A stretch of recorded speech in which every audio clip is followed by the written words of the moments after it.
제2과목 빅데이터 탐색 문제풀이를 진행해 보도록 하겠습니다. 자, 21번입니다. 다음과 같이 주성분 분석표가 주어졌을 때 제3 주성분은 전체 분산을 몇 프로까지 설명하는가 하는 문제입니다. 이 문제는 결국에는 주어져 있는 표를 보고 표에 대한 해석을 잘 할 수 있는지를 묻는 문제가 될 것입니다. 자, 보기를 보도록 하겠습니다. 자, 1번 87.432%, 2번 67.716%, 3번 7.642%, 4번 75.353%. 자, 정답은 바로 3번입니다. 실제로 이 표에서 여러분들이 보시다시피 스탠다드 데비에이션은 각각의 주성분들의 각 주성분의 표준 편차를 나타내는 것이고요. 실제 이제 proportion of variance라는 부분이 각 주성분의 데이터의 전체 분산을 얼마나 설명하는지에 대한 것을 나타내는 것입니다. 그래서 제3 주성분이 전체 몇 프로까지를 설명하는 것인지를 요구하는 부분이었으니까요. 실제 PC3의 proportion of variance는 0.07642니까 7.642%가 되는 것이죠. 그래서 정답은 3번이 됩니다. 자, 다음 문제를 보도록 하겠습니다. 자, 22번. 다음 중 서열 척도 변수들 간의 상관관계를 측정할 때 사용하는 값은 하는 문제입니다. 이 문제는 결국에는 척도 간의 결국엔 상관관계를 측정할 때 실제로 상관계수들이 여러 가지들이 사용하는데 그 서열 척도라든지 다른 여러 가지 척도의 변화에 따라서 사용이 가능한 상관계수들을 잘 매칭하고 알고 있는지를 판단하는 문제라고 보시면 될 것 같습니다. 그래서 보기를 보도록 하겠습니다. 자, 1번 피어슨 상관계수, 보기 2번 스피어만 상관계수, 보기 3번 파이 상관계수, 보기 4번 자기 상관계수. 자, 서열 척도에 관련되어 있는 문제이기 때문에요. 이 문제의 정답은 바로 2번이 됩니다. 실제로 스피어만 상관계수는 변수들이 서열 척도로 측정이 될 때 그들 간의 순위 상관관계를 측정하는 방법이 됩니다. 그래서 순위 변수를 측정하기 때문에 서열 척도에 적합한 것이죠. 그 다음에 피어슨 상관계수는 이제 여러분들이 많이 쓰는 그냥 변수들 간의 상관관계를 측정하는 통계량이 되는 것이고요. 그 다음에 파이 상관계수는 두 이진 변수들 간의 상관관계를 측정하는 통계량이 됩니다. 실제로도 혼동행렬이라든지 이런 표현되어 있는 데이터에 대해서 피어슨 상관계수의 특별한 경우 결국 특수한 경우가 파이 상관계수라고 보실 수 있습니다. 다음 페이지에 그래서 각각 척도별로 실제로 상관관계들을 측정할 때 사용되는 것들을 대략적으로 정리를 한번 해봤는데요. 한번 같이 보시죠. 그래서 명목 척도 같은 경우에는 데이터의 이름이나 범주로 구분이 되는 척도 부분이 될 것이고요. 주로 많이 사용하는 것이 앞에서 나왔었던 파이 상관계수라든지 크라이머 V라는 것이 있을 것이고요. 서열 척도 같은 경우는 데이터에 순서가 있지만 순서 간의 간격이 일정하지 않은 척도들 경우에는 스피어만 상관계수, 캔달의 타워라든지 이런 것들이 있고요. 그 다음에 등간 척도인 경우에는 데이터 간의 순서와 간격이 일정하지만 절대적인 영점이 없는 경우의 척도 경우는 결국 피어슨 상관계수를 사용하게 됩니다. 그 다음에 비율 척도도 역시 마찬가지로 피어슨 상관계수를 사용한다. 이렇게 좀 보시면 될 것 같습니다. 자, 다음 문제를 보도록 하겠습니다. 자, 23번입니다. 점추정에 대한 설명으로 옳은 것을 고르시오. 그래가지고 S1이 주어져 있고요. S1은 n분의 1의 시그마 x-x바의 전체 제곱의 서메이션 합으로 되어 있는 거고요. S2는 n-1분의 1의 시그마의 x-x바의 전체 제곱으로 되어 있는 것입니다. 이 보기에 대해서 다음 위에 나와 있는 보기에 대해서 각각의 지금 문제 보기들을 한번 나열을 해보도록 하겠습니다. 보기 1번 S1은 모분산의 불편 추정량이다. S2는 일치 추정량이 아니다. S2는 바이어스가 0이다. 4번 MSE는 추정량의 분산과 편향의 제곱의 합으로 이루어져 있다. 자, 이 문제의 정답은 바로 3번입니다. 자, 이거는 결국 점추정에 관련되어 있는 어떤 점추정에 관련되어 있는 내용들을 알고 있는 기본적인 내용들을 성질이라는 내용을 알고 있는 문제, 알고 있는 것을 체크하는 문제가 되는데요. 자, 다음과 같습니다. 불편 추정량은 추정량의 기대값이 실제 모수하고 같을 때를 의미하는 부분이죠. 이게 결국에 불편 추정량의 정의가 되는 것이죠. 그래서 실제로 불편 추정량으로 사용되는 것은 S2인 거죠. S1은 샘플의 분산에 대한 추정량이나 불편 추정량이 아닌 거죠. 그 다음에 일치 추정량은 표본의 크기가 무한대로 커질 때 추정량이 참값에 수렴하면 특징을 가짐으로 추정량으로 정의된다. 그래서 S2는 일치 추정량이 되는 것입니다. 그래서 그 다음에 S2는 이제 말 그대로 불편 추정량이 되는 거죠. 편향이 바이어스가 0이기 때문에 그런 것이죠. 그 다음에 MSE, mean square error, 평균 제곱 오차는 추정량의 분산과 편향의 제곱의 합으로 이루어져 있다. 이게 맞는 것이죠. 그래서 정답은 맞는 것이 아니고 이렇게 되어 있는 것이 맞는 것이죠. 그래서 정답은 3번 바로 S2의 바이어스 편향은 0이다. 이게 맞습니다. 자, 다음 문제를 보도록 하겠습니다. 자, 24번입니다. 다음 중 파생 변수에 대한 설명으로 옳지 않은 것은 하는 부분입니다. 자, 보기를 보도록 하겠습니다. 1번, 시간 수집 시점에 따른 파생 변수를 만들 수 있다. 보기 2번, 연속성 변수는 구간을 추려서 특정 조건의 파생 변수를 만들 수 있다. 보기 3번, 독립 변수와 종속 변수의 교호작용을 이용하여 생성할 수 있다. 보기 4번, 좋은 파생 변수는 모델의 예측력을 크게 향상시킬 수 있다. 자, 정답은 3번입니다. 실제로 파생 변수는 기존의 데이터에서 새로운 의미 있는 변수를 생성해내는 거죠. 그래서 데이터의 생성에 여러분들이 키포인트를 가지고 계시면 될 것 같고요. 데이터의 분석과 모델링의 성능을 향상시키기 위해서 사용되는 부분이고요. 그래서 파생 변수는 어떤 데이터의 특성을 잘 표현하거나 감춰져 있는 패턴을 발견하기 위해서 파생 변수들이 사용된다고 볼 수 있는 거죠. 그래서 파생 변수를 만들 때는 종속 변수를 사용하게 되면 모델에 대한 예측할 정보를 미리 사용하는 것이 돼서 결국 데이터 누설, 보통 우리가 데이터 리케이지라고 말씀드릴 수 있는데 그게 발생할 수 있습니다. 그래서 독립 변수와 종속 변수의 교호작용을 이용해서 파생 변수를 만드는 것은 일반적으로 피해야 되는 부분이 되는 것입니다. 그 다음에 이제 교호작용이라는 내용이 얘기가 나왔으니까 교호작용에 대한 내용들을 좀 밑에 간략하게 좀 설명을 정리를 해봤는데요. 교호작용이라는 용어는 실제로 변수들 간의 상호작용을 나타내는 것이죠. 그래서 교호작용은 두 개 이상의 독립 변수가 함께 작용하여 종속 변수에 영향을 미치는 경우를 나타낸다. 그 다음에 교호작용을 포함한 파생 변수는 독립 변수 간의 상호작용 효과를 모델에 반영하는 중요한 방법 중에 하나이다. 또 하나, 종속 변수와 독립 변수 간의 교호작용을 사용한 것은 옳지 않지만 독립 변수 간의 교호작용을 파생 변수로 만드는 것이 일반적인 기법이다. 그래서 24번의 정답은 3번이 된다는 것, 옳지 않은 것은 3번이 된다는 것을 말씀드릴 수 있겠습니다. 자, 다음 문제를 보도록 하겠습니다. 자, 25번. 오른쪽으로 꼬리가 긴 분포의 경우에 평균값, 중앙값, 최빈값의 크기를 나타낸 것은 하는 것이죠.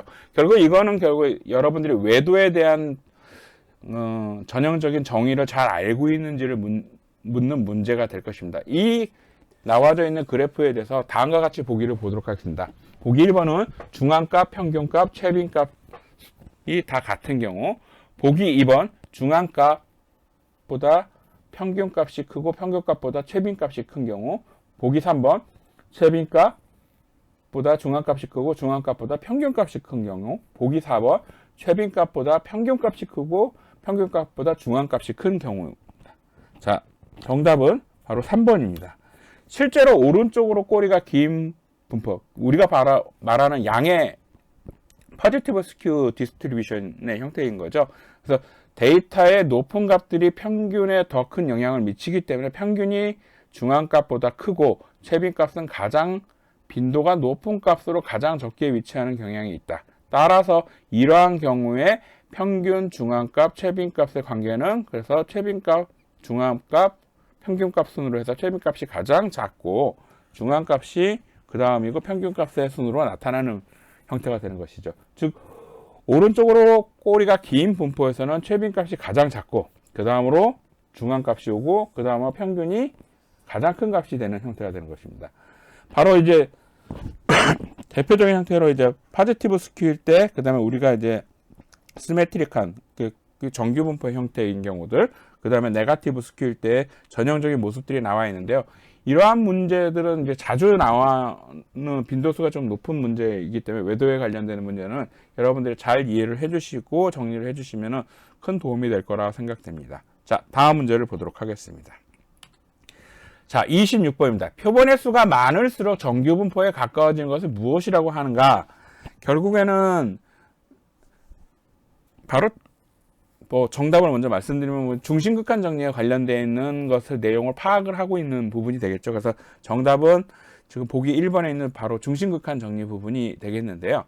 다음 실제로 중심극한 정리는 여러분들이 계속적으로 이제 반복해서 좀 많이 빈도가 나오다 보니까 중심극한의 정리에 대한 성질이라든지 내용들을 잘 이해를 해주시는 게 중요합니다. 그래서 중심극한 정리라는 것은 결국에는 가장 중요한 게 결국 정규 분포로 근사할 수 있는 정규 분포로 가까워지는 경우에 조건들이 무엇인지, 정규 분포로 가까워진다는 의미가 무엇인지 이러한 내용들을 잘 파악하고 여러분들 정리를 해 놓으시는 것들이 필요할 듯 합니다. 그래서 밑에 이제 가장 이제 중심극한 정리에서 많이 나오는 형태로 일반론적인 형태로 이제 린드버그 랩이 중심극한 정리 부분이 있는데요. 결국 여기서도 중요한 게 결국에는 이러한 성질들이 중심극한의 성질들의 것으로서 묻는 조건으로 묻는 경우들이 많이 있으니까 여러분들이 잘 인지를 해주시면 관련되어 있는 문제를 푸는데 많이 수월할 거라고 생각이 좀 듭니다. 자, 다음 문제를 보도록 하겠습니다. 자, 27번입니다. 보기 중에서 주성분 분석 PCA에 대한 설명으로 옳은 것을 모두 고르시오. 가. 변수들은 정규분포 관계에 있다. 나. 차원의 축소는 변수들 간의 관계가 없어도 가능하다. 다. 분산이 큰 변수의 방향을 확인한다. 그래서 보기 1번은 가, 보기 2번은 다, 보기 3번은 가, 다, 보기 4번은 가, 나, 다입니다. 자, 정답은 바로 2번입니다. 실제로 변수들 간의 정규 분포 관계가 있다. 이 부분은 PCA는 실제로 정규 분포를 가정하지 않기 때문에 정규 분포가 아니어도 PCA를 수행할 수 있습니다. 그 다음에 차원 축소들의 관련해서는 차원 축소는 변수들 간의 관계가 없어도 가능하죠. 실제로는 그래서 PCA는 변수들 간의 상관관계를 기반으로 작동을 하기 때문에 변수들 간의 관계가 없으면 PCA를 통해서 유의미한 차원 축소가 어려워질 수 있습니다. 그래서 따라서 이 설명도 틀린 설명이 됩니다. 다. 분산이 큰 변수의 방향을 확인한다. PCA는 데이터를 설명하는 데서 중요한 방향을 찾기 위해서 분산이 큰 방향을 확인하는 게 맞습니다. 그래서 주성분은 데이터의 분산이 최대가 되는 방향을 나타낸다. 그래서 따라서 이 설명은 옳은 것이죠. 그래서 정답은 다만 옳기 때문에 27번의 정답은 2번이 될 것입니다. 다음 문제를 보도록 하겠습니다. 자, 28번입니다. A 나라와 B 나라가 투표 후 투표에 대한 표본 조사를 실시하였다. A 나라에서는 100명이 조사를 하였는데 71명이 투표를 했다고 응답을 하였고 B 나라는 200명을 조사하였는데 134명이 투표를 하였다고 응답하였다. A 나라와 B 나라의 투표할 확률을 각각 P1, P2라고 할 때 P1-P2의 추정량은 얼마인가 하는 문제입니다. 그래서 1번은 값이 0.71, 2번은 0.67, 3번은 0.04, 4번은 0.46입니다. 정답은 바로 3번이 됩니다. 이유는 참 다음과 같은 이제 산식에 의해서 정리가 될 수 있는데 결국 A 나라의 투표의 추정값은 P1의 해시라고 하면은 결국 100명 중에서 71명이 투표를 했다고 응답을 했으니까 0.71%가 되는 것이죠. B 나라의 투표의 추정값은 당연히 P2 해시인데 이건 200명 중에서 134명이 했으니까는 0.67이니까 67%가 되는 거죠. 그러면 맨 차의 추정값은 각각의 추정값의 빼기를 그대로 이용하면 되는 거니까 0.71에서 0.67을 빼는 거니까 0.04가 되는 것이죠. 그래서 표본 비율의 차의 추정은 표본값의 비율값을 다 이용을 해가지고 그 차이의 추정값을 가지고 산출하면 되는 것이죠. 그래서 정답은 바로 3번 0.04가 된다라고 말씀드릴 수 있을 것 같습니다. 자, 다음 문제를 보도록 하겠습니다. 자, 29번입니다. 어느 시험에서 학생의 점수가 각각 60점, 70점, 80점일 때 표본 분산을 구하시오 한 것입니다. 그래서 보기 1번은 66.7이고 보기 2번은 70이고 보기 3번은 100, 보기 4번은 200인데요. 자, 이거는 수식을 함께 보면서 정답을 같이 보도록 하겠습니다. 정답은 2번이고요. 실제로 표본 분산에 대한 산식을 여러분들이 공식을 알고 계시면은 평균을 구하고 표본 분산은 평균의 뺀차에서 중요한 것은 바이어스에 관련되는 것 때문에 n-1이 되는 거죠. n이 아니고요. 그래서 이렇게 정리를 했을 때 분산은 100이 된다는 걸 여러분들이 아실 수 있습니다. 간단한 문제이긴 하지만 여러분들이 공식을 잘 인지를 하고 있으면 이제 손쉽게 풀 수 있는 문제라는 것을 아실 수 있을 것입니다. 자, 그럼 다음 문제를 보도록 하겠습니다. 자, 다음 중 기술 통계량이 아닌 것은입니다. 보기 1번 평균, 보기 2번 최빈값, 보기 3번 분산, 보기 4번 이상값. 자, 기초 통계량, 기술 통계량에 관련되어 있는 문제에 대한 그 빈도수가 상당히 많은 것을 여러분들이 이미 다른 기출 문제에서도 아셨겠지만 이제 결국에 기술 통계량의 성질, 기술 통계량이 어떠한 것들이 있는지에 대한 정리를 여러분들이 확실히 해둘 필요가 있을 것이고, 이 문제 또한 그런 식으로 기술 통계량에 관련되어 있는 내용을 질문할 문제로 보실 수 있을 것 같습니다. 자, 정답은 바로 4번이 되고요. 이상값이 되고요. 평균, 최빈값, 분산 등은 기술 통계량이냐? 실제로 이상값은 기술 통계량이 아니죠. 그래서 다른 값을 의미하는 거니까 기술 통계량으로는 정의가 되지 않는다라는 것을 이해를 해주시면 될 것 같습니다. 자, 기술 통계량 요약표 다시 한번 좀 설명드릴게요. 그래서 중심 경향성 측도에 관련되어 있는 부분, 변동성 측도에 관련되어 있는 부분, 비대칭성과 첨도에 관련되어 있는 부분, 분위수에 관련되어 있는 부분으로서 평균서부터 4분위수 범위까지 쭉 여러분들에게 나열을 해드렸는데요. 각각에 대한 특징들을 여러분들이 다시 한번 확인해 주시고, 이 확인된 내용들을 숙지를 해주시면은 관련된 비슷한 문제들이 계속 반복해서 나오고 있으니까 그 문제를 대응하는데 도움이 많이 되실 거라 생각이 듭니다. 그래서 꼭 이러한 표에 대한 성질들 를 이렇게 테이블로 해가지고 정리를 해 두시는 게 좀 필요할 것 같습니다. 자, 다음 문제를 보도록 하겠습니다. 자, 31번입니다. 다음 중 데이터가 얼마나 편중되어 있는지를 확인할 수 있는 척도를 고르시오.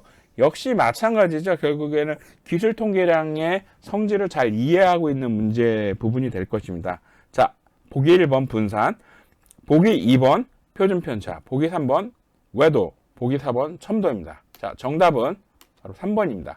실제로 외도가 결국엔 데이터의 비대칭성을 나타내는 척도이니까 결국엔 데이터가 어느 쪽으로 이렇게 편중되어 있는지를 측정하는 데 있어서 사용하는 게 통계량이 바로 외도가 되는 것이죠. 참고적으로 이제 분산이라든지 표준 편차라든지 첨도 이런 부분들은 각각의 성질되어 있는데, 분산은 데이터의 흩어짐 정도고 표준 편차는 데이터의 흩어짐 정도 역시 동일하게 나타내는 것이고 분산의 제곱근이고요. 그 다음에 첨도는 데이터의 분포의 꼬리의 두께하고 결국엔 중심 피크의 높이를 측정하는 통계량이 되는 것이죠. 그래서 첨도는 데이터가 평균주에 얼마나 몰려있는지와 극단적인 값이 얼마나 자주 발생하는지를 나타내는 그런 통계량이라는 것을 정리를 해주시면 될 것 같습니다. 그래서 31번의 정답은 3번이 되겠습니다. 자, 다음 문제를 보도록 하겠습니다. 자, 32번입니다. 다음 중 기역, 니은, 디귿에 들어갈 알맞은 단어로 맞는 것을 고르시오 하는 문제입니다. 그래서 결국에는 이 주어져 있는 표현 여러분들이 잘 눈에 많이 익으실 표가 되는 건데요. 자, 1번서부터 보기를 보도록 하겠습니다. 기역은 옳은 결정, 니은은 제1종 오류, 디귿은 제2종 오류. 2번 기역은 옳은 결정, 니은은 2종 오류, 디귿은 제1종 오류. 3번 기역은 틀린 결정, 니은은 제1종 오류, 디귿은 제2종 오류. 4번 기역은 틀린 결정, 니은은 제2종 오류, 디귿은 제1종 오류. 자, 여기서 정답은 바로 2번이 됩니다. 실제로 여러분들이 알고 있는 검정력하고 통계적 결정과 실제 상황에 따라서 나와 있는 대표적인 표가 되겠죠. 테이블이 되겠죠. 이 표를 잘 이해하고 있는 부분이 되는 것이죠. 여기서 추가적으로 여러분들이 이제 알아야 될 중요한 사실 중에 하나는 제1종 오류와 제2종 오류에 관련되어 있는 내용들을 잘 정리를 해 주시길 바랍니다.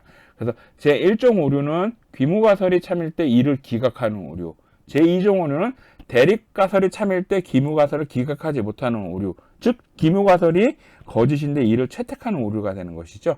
그래서 이 1종 오류에 대한 의미와 2종 오류에 대한 의미 이런 것들을 잘 이해를 숙지를 하시는 것이 또 중요한 부분이라고 생각이 돼서 다시 한번 정리를 하도록 하였습니다. 자, 다음 문제를 보도록 하겠습니다. 자, 33번입니다. 베르누이 시행 10번 중 7번 이상 성공할 확률에 대해 귀무가설이 다음과 같을 때 제2종 오류를 범할 확률을 구하시오 하는 문제입니다.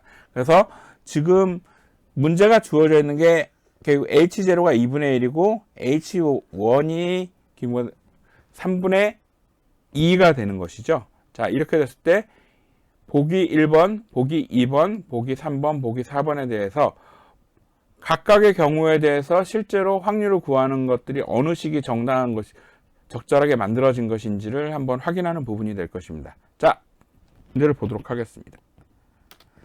실제로는 정답은 2번이 되는데요. 자, 이거 보시면은 실제 이 부분은 이렇게 정리가 됩니다. 문제 앞에 나와 있는 보기보다는 실제로 여러분들이 산식을 정리를 하는 전개 과정을 보시면 되는데 H0가 지금 2분의 1이고 H1이 3분의 2입니다. 근데 문제에서 10번의 시행 중 7번 이상 성공할 확률을 기준으로 제2종 오류를 범할 확률을 계산을 하라고 했었으니까요. 대립가설 H1이 참일 때의 확률을 계산하면은 성공 확률은 앞에서 나와준 것처럼 결국에 3분의 2가 되는 것이죠. 그러면 실패할 확률은 정확하게 계산을 하면은 이렇게 되는 것이죠. 6건에 대한 확률이니까 Q가 되고 1-P의 형태가 되니까 1-3분의 2가 되니까 3분의 1에 대한 값이 되는 것이죠. 그러면 여기서 성공 횟수가 결국 0서부터 6까지인 경우의 확률을 계산을 해보면은 이때 10번 중에서부터 0서부터 6번까지 성공할 확률의 합을 구하면 i가 0서부터 6번까지 경우한 확률을 구하면 것이 결국 우리가 원하는 답이 되는 것이죠. 그래서 답은 시그마가 0서부터 6까지 3분의 2의 i승에 3분의 1의 10-i승 이게 결국 우리가 구하는 정답이 된다는 걸 아실 수 있을 것입니다. 자, 다음 문제를 보도록 하겠습니다. 자, 34번 문제입니다. 모델의 편향과 분산의 관계에 대한 설명으로 옳은 것은 이죠. 자, 그래서 보기를 보도록 하겠습니다. 1번, 모델이 복잡하면 편향이 커지고 분산이 작아진다. 2번, 모델이 단순하면 편향이 작아지고 분산이 커진다. 보기 3번, 편향이 낮고 분산도 낮으면 좋은 모델이다. 보기 4번, 편향과 분산은 상충관계, 트레이드오프 관계에 있다. 라는 것인데요. 자, 바로 3번이 정답이 됩니다.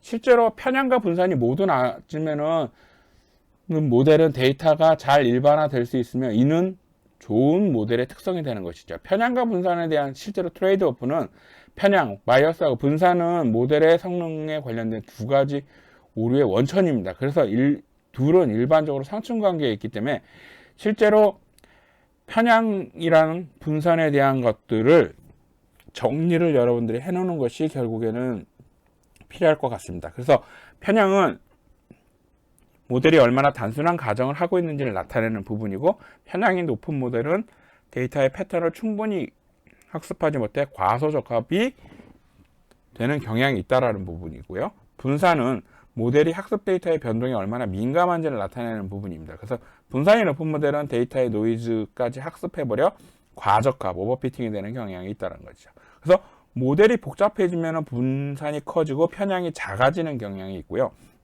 모델이 단순해지면 편향이 커지고 분산이 작아지는 경향이 있는 것이죠. 그래서 편향과 분산은 일반적으로 상충관계에 있는 것이죠. 있지 않다가 아는 것이 아니죠.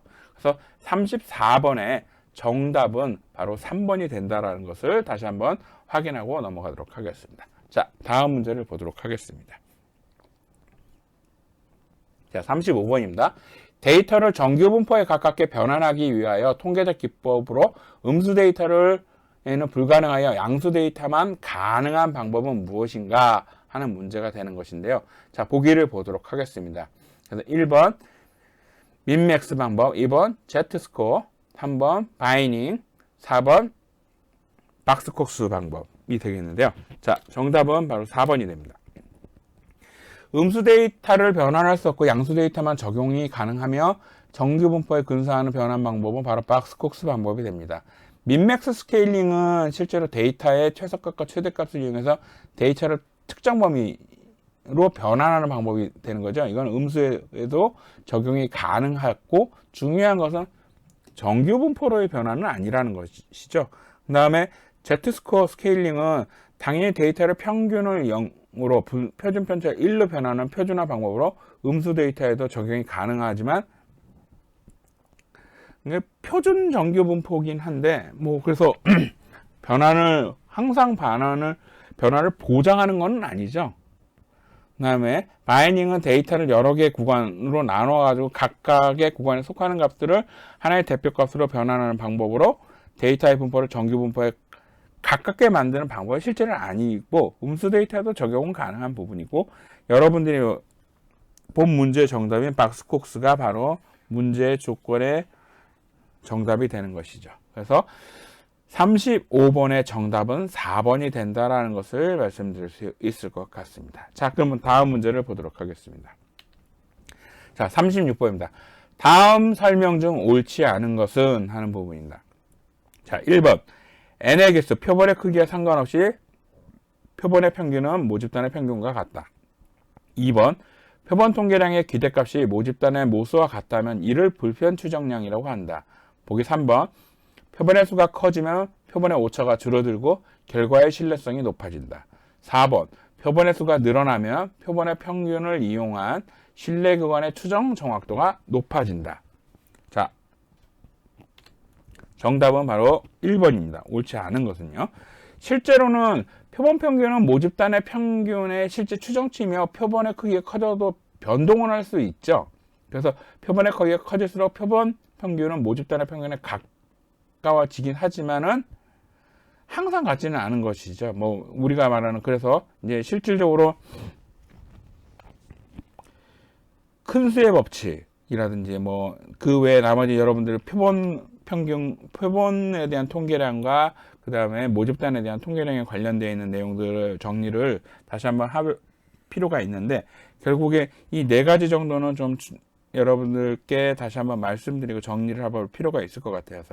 그래서 큰 수의 법칙이라든지 불편 추정량이라든지 표본 오차와 표본 크기와의 관계라든지 표본의 크기의 증가와 신뢰 구간이라든지 이러한 부분들에 대해서 여러분들 정리를 다시 한번 하시고 넘어가는 부분이 필요할 것 같습니다.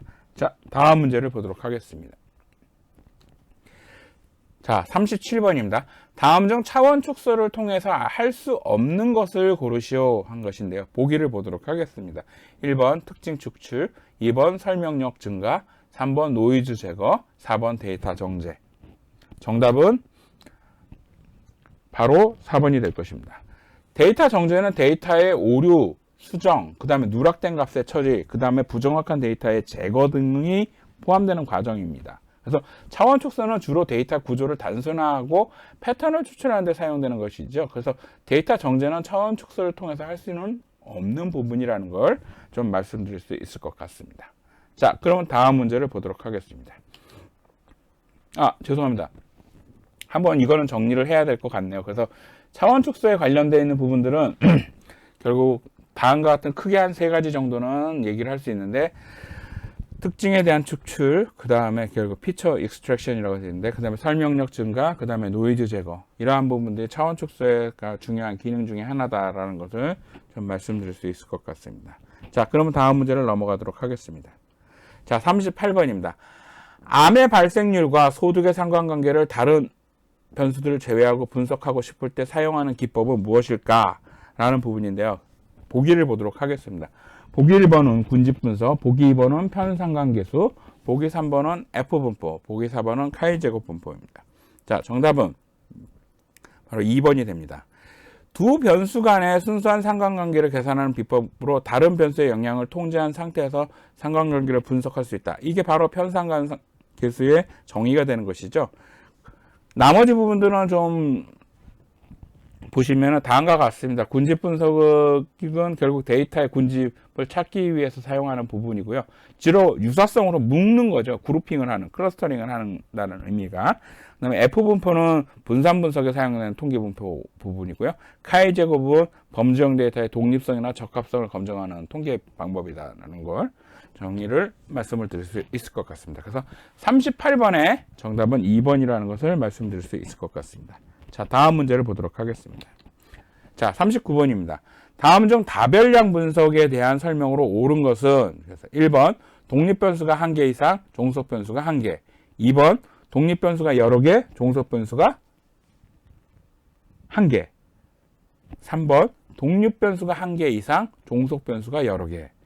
4번 독립변수가 1개, 종속변수가 여러 개. 자, 정답은 바로 3번이 됩니다.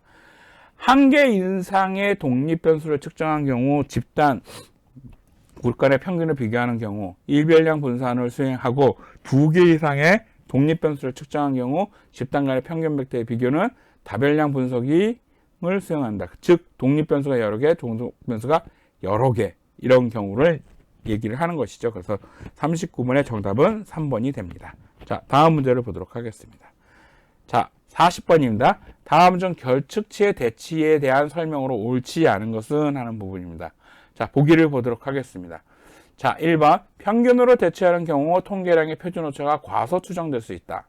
보기 2번 단순 확률 대치법은 확률 추출에 의한 전체 데이터 중 무작위 대치하는 방법이다.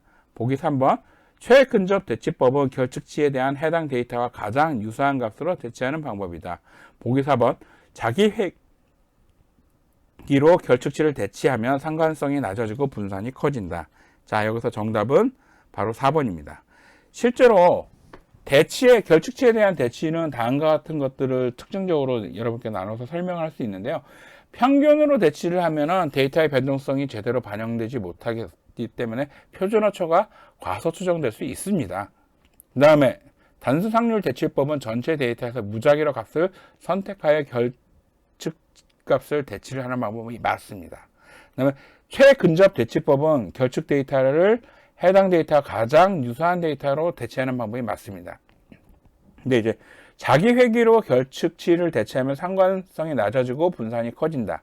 자기 회귀 모델, AR이죠. 오토리그레션 모델은 결측치를 대체하면 데이터 간의 시간적 상관성을 유지하거나 강화하는 경향이 있습니다. 그래서 상관성이 낮아진다고 말하기는 어렵고요. 분산이 커진다는 주장도 일반적으로 판단하기 좀 어려운 부분입니다. 그래서 대치를 통해서 나타내는 특성으로 볼 수는 없다. 이렇게 얘기를 할 수 있는 거죠. 그래서 40번의 정답은 4번이 됩니다. 자, 이상으로 이제 파트 2에 대한 해설을 마치도록 하겠습니다.